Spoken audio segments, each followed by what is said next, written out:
Right now we're in Bensonhurst. Pretty sure it's Bensonhurst.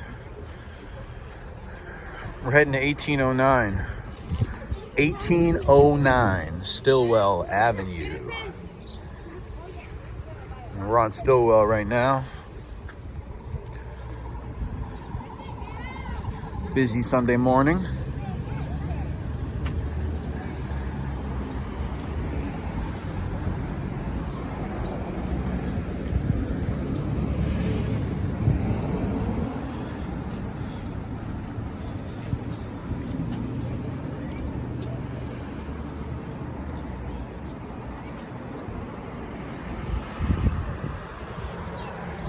Okay, 1809 Stillwell. Well, why did we come here today? Here it is. Right here.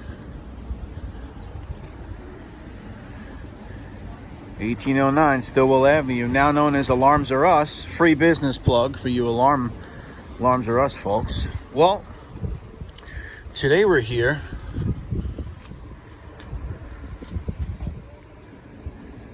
because this is the former location of one of Sammy the Bull Gravano's offices. This is where he was running his drywall and paint business out of here with his brother-in-law Eddie Garofolo, who, if you know, was really big in the construction industry. Powerful dude. We can probably do a video just on him, honestly, but we won't talk about that. We'll talk about that this was the drywall and painting headquarters here on Stillwell Avenue. Now, not only that, this was the location where on June the 5th of 1986, Robert D.B. DiBernardo is killed in the basement. Now, I covered Robert DiBernardo extensively in my part 1, Sex, Smut, and the Mob at the Crossroads of the World. You might know a little bit about him. He was heavily involved in the porn rackets. He had huge influence in Times Square. He had influence in Jersey. He had influence basically all over the country with guys like Sturman, who was running the sex toy company, Doc Johnson, Ruben Sturman. I mean, he had his power all over the place. And also suspected of dealing with child porn. And he was in with Basciano, who owned the Show World Center in Manhattan. He had a lot of power, and he was also close with Roy DeMeo, as you might have learned in that documentary, which is something I learned about in DeMeo's FBI files. He was a distributor, correct? He was a massive distributor, and he was controlling other. Yeah, he controlled Star Distributors. That was the book company, and Star Distributors was huge. And then he was controlling other companies for other people, you know, like a shadow owner. He was just a real big honcho. Another actually interesting fact about DiBernardo is that I saw in DiBernardo's FBI files, for those in the tri-state area, I know, Tommy, you might know this name, Great Bear Auto. Oh, yeah. DiBernardo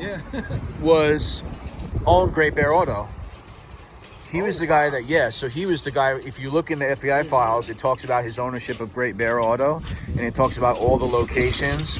There was one where we grew up in the North Queens area. Sanford Avenue. Still there today, yeah.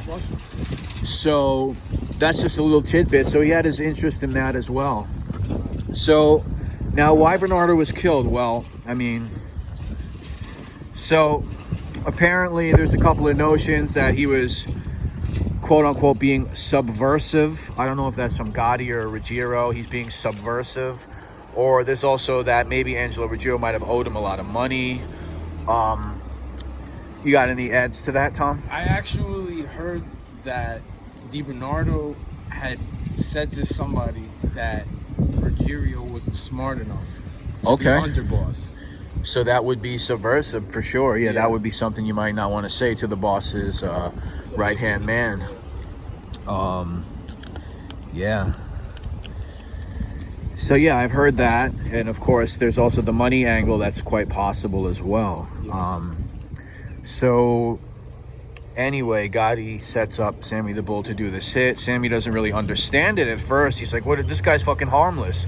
Now, if you know anything about DiBernardo, he was made because he was extremely smart.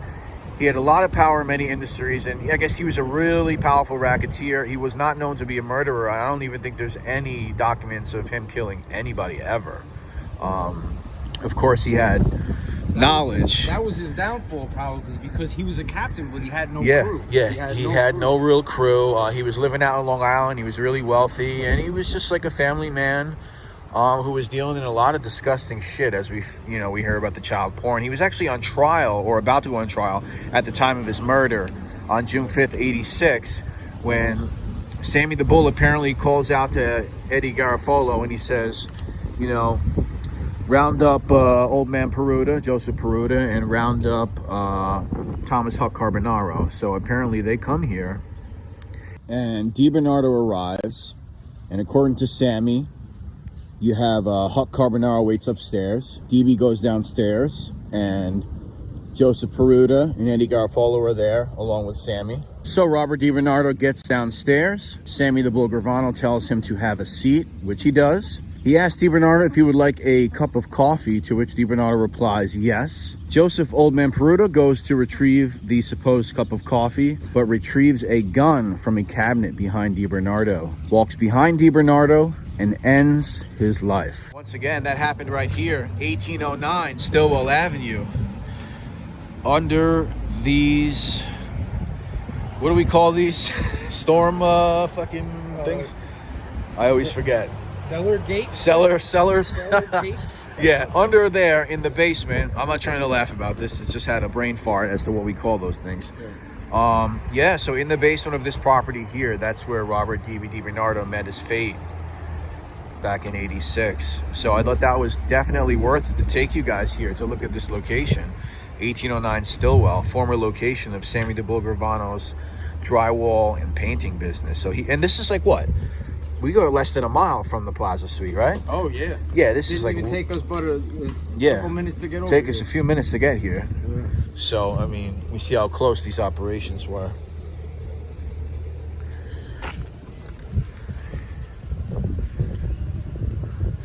So Tommy, what I think we'll do is we'll walk across the street, and we'll get a view of this building from across the street, because you can tell it's the original building. It's all solid brick, and these things stick around for a while. Yeah, I think that's the original. Yeah, this guy is on his phone. Get out of my way, buddy boy. All right, so back over here.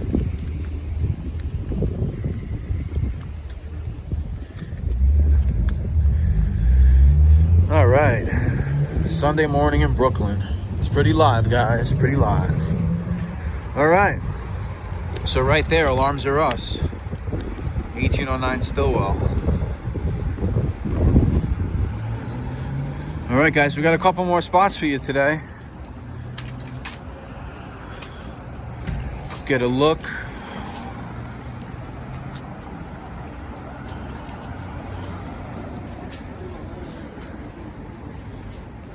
All right.